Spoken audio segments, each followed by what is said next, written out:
नमस्कार दोस्तों, नमः शिवाय। जीवन ज्योति चैनल में आप सभी का हार्दिक स्वागत करती हूँ। दोस्तों, आज बात करती हूँ तिल चौथ, सकट चौथ या गणेश तिल चौथ के नाम से इस व्रत को जाना जाता है, जिसे कि माघ मास के कृष्ण पक्ष की चतुर्थी तिथि को रखा जाता है। यह व्रत बहुत ही महत्वपूर्ण होता है। यह व्रत संतान की कल्याण की कामना के लिए माताएं बहनें रखती हैं। कहीं कहीं प्रत्येक माह की चतुर्थी व्रत को रखा जाता है। तो आइए पहले जान लेते हैं कि यह व्रत जो है, यह तिथि प्रारंभ कब हो रही है, कब समाप्त हो रही है और चंद्रमा का उदय कब हो रहा है, जो कि सबसे महत्वपूर्ण होता है इस व्रत में।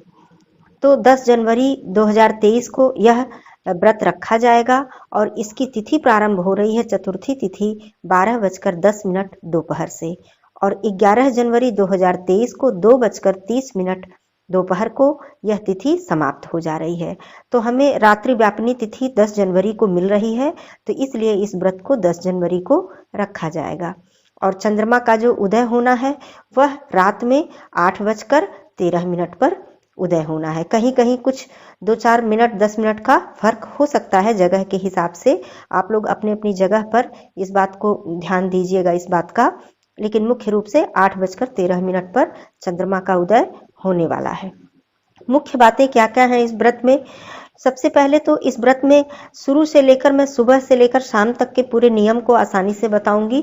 फिर व्रत के पारण के विषय में भी बताऊंगी।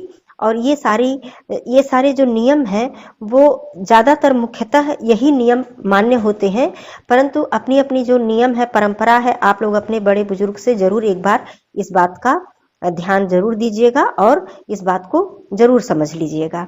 तो आइए जानते हैं। सबसे पहले सुबह स्नान आदि करके उठकर माताएं बहनें काला तिल डालकर पानी में, या फिर जो तिल धुला हुआ जो पानी होता है उससे स्नान करती हैं और बालों को धोती हैं।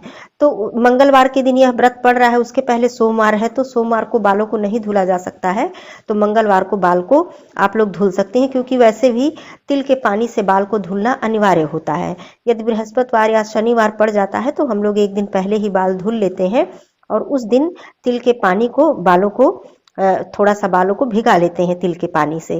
परंतु मंगलवार है तो धुल लीजिएगा, क्योंकि वर्ष में यह व्रत वर्ष में एक बार पड़ता है, तो ऐसी कोई बात नहीं, क्योंकि सोमवार को नहीं धुला जा सकता है। उसके बाद सबसे बड़ा नियम है वह यह है कि इस व्रत में काले तिल का ही प्रयोग होता है, जो कि सफेद तिल भी आता है, सफेद तिल के भी लड्डू बनते हैं, परंतु काले तिल का ही प्रयोग किया जाता है। और व्रत जो माताएं बहनें व्रत रखती हैं वह व्रत जब खोलती हैं तभी उस तिल का सेवन, उस तिल के लड्डू का सेवन करती हैं। उसके पहले काले तिल के लड्डू का सेवन उन्हें नहीं करना होता है, ऐसा नियम है। और लाल शकरकंदी जो होती है उसे भी व्रत के पूजन में इस्तेमाल किया जाता है और दान भी किया जाता है। और व्रत को खोलते समय रात में पूजन अर्चन करने के बाद उसको खाया जाता है। तो इसलिए इस व्रत के पहले लाल वाली जो शकरकंदी होती है उसे माताएं बहनें नहीं खाती हैं, हम लोग के यहाँ नहीं खाया जाता है। तो इस नियम को भी आप लोग देख लीजिएगा अपने हिसाब से। उसके बाद जो व्रत वाला दिन होता है उसमें तिल का लड्डू बनाना विशेष रूप से महत्वपूर्ण होता है। उस दिन चाहे आप थोड़ा सा ही लड्डू बनाएं, लेकिन तिल को धोना होता है, सुखाना होता है और तिल के लड्डू को बनाया जाता है। उसी तिल के लड्डू का भोग लगता है श्री गणेश भगवान जी को, और वही लड्डू माताएं बहनें व्रत खोलते समय खाती हैं और उसी में से दान करती हैं। तो इसलिए उस दिन तिल का लड्डू बनाना बहुत अनिवार्य होता है। यदि आपके यहाँ ज्यादा लड्डू बनाना है, ज्यादा परिवार है, तो एक दिन पहले भी बना सकती हैं, लेकिन उसे खा नहीं सकती हैं। जिनको कि व्रत धारण करना है वो उस लड्डू को नहीं खाती हैं व्रत धारण करने से पहले। व्रत के दिन नए वस्त्र धारण करती हैं, फिर चंद्रमा को अर्घ देते हैं, पूजन अर्चन करते हैं। तो आइए, ये सब मुख्य बातें थी। अब हम शुरू से नियम को जान लेते हैं। माताएं बहनें सुबह उठकर स्नान करें, तिल वाले पानी से अपने बालों को धुल लें। स्नान करने के बाद सुबह गणेश भगवान जी की पूजा करें, पूजा अर्चना करके उनको दूर्वा जरूर अर्पित करें। उसके बाद पूरे दिन निराहार और निर्जला रहकर इस व्रत को रखा जाता है। अब शाम को फिर से या तो यदि आपका शारीरिक क्षमता आपकी नहीं है तो स्नान मत करें, लेकिन हाथ पैर धुल के वस्त्र जरूर बदल लें और नए वस्त्र धारण कर लें, क्योंकि इस समय चंद्रमा का पूजन होता है, श्री गणेश भगवान जी का भी पूजन होता है। तो स्नान कर सकें गर्म पानी से तो स्नान कर लें, ठंड का मौसम है, लेकिन आप नए वस्त्र धारण कर लें। उसके बाद गणेश भगवान जी की पूजा अर्चना करें और तिल के लड्डू का भोग लगाएं। उन्हें गुड़, मूंगफली, शकरकंदी, तिल के लड्डू, इन सब सारी चीजों का भोग लगाएं। उनकी आरती करें, दूर्वा अर्पित करें, पुष्प अर्पित करें। यह सब करने के बाद जब चंद्रमा का उदय हो जाए, और यह भी बता दूं कि ठंड का मौसम है, कोहरे की वजह से कभी कभी चंद्रमा का दर्शन नहीं हो पाता है, चंद्रदेव दिखाई नहीं देते हैं। तो इसके लिए आपको जब चंद्रमा उदय होने का समय हो जाए, उससे 10-15 मिनट 20 मिनट के बाद आप यह समझ के कि चंद्रमा उदय हो गए हैं तो आप पूजन अर्चन उनका कर सकती हैं, क्योंकि यदि बहुत घना कोहरा होगा तो चंद्रमा दिखाई नहीं देते हैं। कई वर्ष ऐसा हुआ है और हम लोगों के साथ भी ऐसा अक्सर हो जाता है। तो इसलिए मैं पहले बता दे रही हूँ कि इस बात से आप लोगों को कोई चिंता करने वाली बात नहीं है। जो माताएं बहनें पहली बार व्रत को धारण करना चाह रही हैं, वो इस वर्ष व्रत धारण कर सकती हैं, क्योंकि इस वर्ष कोई ऐसी बात नहीं है, अधिक मास या पुरुषोत्तम मास की कोई समस्या नहीं है, तो व्रत को आसानी से आप शुरू कर सकती हैं। या कोई मन्नत वगैरह आपने मान के व्रत को शुरू करना है, तब भी आप व्रत को शुरू कर सकती हैं। अब शाम को आपने पूजन अर्चन गणेश भगवान जी का कर लिया, फिर चंद्रदेव को अर्घ्य दिया, उनको पुष्प अर्पित किया, धूप दीप करने के बाद फिर हम लोग दान क्या क्या करते हैं ये भी आप लोग जान लीजिए। अपने हिसाब से आप लोग देख लीजिएगा कि क्या क्या आप लोगों के यहाँ कैसे होता है।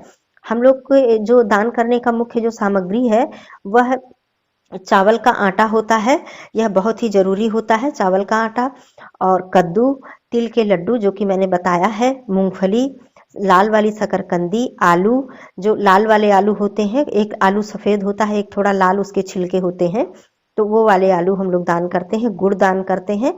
इतनी सारी चीजें हम लोग दान करते हैं। तो ये दान कैसे करते हैं, एक जगह सामग्री सारी रख कर, और जो हम लोगों के जो संतान होते हैं, बेटा या बेटी, तो उनके जन्म के बाद जो छठी का त्योहार मनाया जाता है, छठी उनकी मनाई जाती है 6 दिन के बाद, उस छठी में जो दीपक जलता है वही दीपक हम लोगों के यहाँ रखा होता है, और उसी दीपक को जला के इस व्रत में पूजन किया जाता है। तो उस दीपक को हम लोग जलाते हैं, उसके बाद पूजन करते हैं और उस सारी सामग्रियों को दान करते हैं। उसके बाद गणेश भगवान जी की पूजा अर्चना आरती करने के बाद फिर व्रत को खोलते हैं। तो व्रत को खोलने में जैसा कि मैंने बताया कि आप लोगों को क्या क्या खाना है, फलाहार ही करना है, मीठा फलाहार करना है, नमक का सेवन बिल्कुल नहीं करना है, जिसमें कि आपको ये तिल के लड्डू आप खा सकती हैं, मूंगफली, गुड़, ये शकरकंदी खा सकती हैं, केला दूध भी खा सकती हैं, कहीं कहीं शकरकंदी दूध के साथ भी खाया जाता है, चाय पी सकते हैं, पानी, ये सारी चीजें पीकर रात में और भगवान गणेश जी से अपने संतान के कल्याण के लिए, परिवार के कल्याण के लिए कामना करते हैं, आशीर्वाद लेते हैं। इस तरह से अपने व्रत को खोलते हैं। अब सुबह के समय का हर जगह अलग अलग नियम है। कहीं कहीं क्या नियम होता है कि हम लोगों के यहाँ जो है, मैं बता रही हूँ कि चावल का जो आटा होता है, ये मुख्य रूप से हम लोगों के यहाँ इसको पिसवाते हैं, खुद अपने घर में धुलते हैं, सुखाते हैं, फिर इसको पिसाते हैं स्वच्छता से। तो इसी आटे का फरा बनता है, चावल के आटे का, और कद्दू की सब्जी बनती है। कोई भी अन्य खाद्य सामग्री हम लोग नहीं खा सकते हैं पारण में, इसी का पारण करते हैं, उसके बाद कुछ और खाया जाता है। तो ये नियम है, यदि आपके यहाँ ऐसा नियम होता हो तो इसका पालन आप लोग जरूर करें। अब मैं ये भी बता दूं कि जो बहनें शहर में हैं, जहाँ तिल धुलने की, सुखाने की जगह नहीं होगी, या फिर समय नहीं होगा, या जॉब में है, नहीं उनके पास समय है, तो वो खरीद के लड्डू पैकेट में बहुत मिलते हैं मार्केट में, तो लोग खरीद के पूजा करते हैं, खरीद के खाते हैं। तो प्रयास करें कि जो थोड़ा सा, जिस दिन व्रत है उस दिन थोड़ा सा ही तिल जरूर धुल लें, उसी तिल के पानी से अपने बालों में भी लगाएं, स्नान करें, और थोड़ा सा ही लड्डू यदि बनाना आता हो तो थोड़ा सा ही बना लें, 1 ही 2 लड्डू का भोग लगा दें, 1 लड्डू ही खा लें अपने, लेकिन उस दिन स्वच्छ अपने हाथ का बना हुआ यदि आप खाएंगे तो ये बहुत ही उत्तम होगा, और उसी में से दान भी कर दें। फिर आप खरीद के भी अलग से भी दान कर सकती हैं, फिर अलग से आप खरीद के खाइए, कोई बात नहीं है, लेकिन यदि हो सके, संभव हो, तो आप व्रत के दिन तिल जरूर धुलिए, क्योंकि ये बहुत ही मुख्य कार्य माना जाता है। शुरू से हमारे दादी और माँ के समय से ही, बहुत पुराने समय से ये नियम परंपरा निभाते हुए सब लोग चली आई हैं। तो इसलिए मैं बता रही हूँ कि उस दिन थोड़ा सा ही तिल आप लोग धो लें। यह सारे नियम थे, ये जो नियम मैंने बताए कि क्या नियम मुख्य होते हैं जिनको कि करना ही होता है। तो इस तरह से यह सकट चौथ, तिल चौथ का व्रत हम लोग रखते हैं और श्री गणेश भगवान जी का आशीर्वाद प्राप्त करते हैं। जानकारी यदि अच्छी लगी हो तो कमेंट में नमः शिवाय या ओम श्री गणेशाय नमः जरूर लिखिएगा, और कोई प्रश्न होगा तो आप लोग कमेंट के माध्यम से जरूर पूछिएगा। फिर मिलती हूँ अगले वीडियो में, तब तक के लिए धन्यवाद दोस्तों। नमः शिवाय।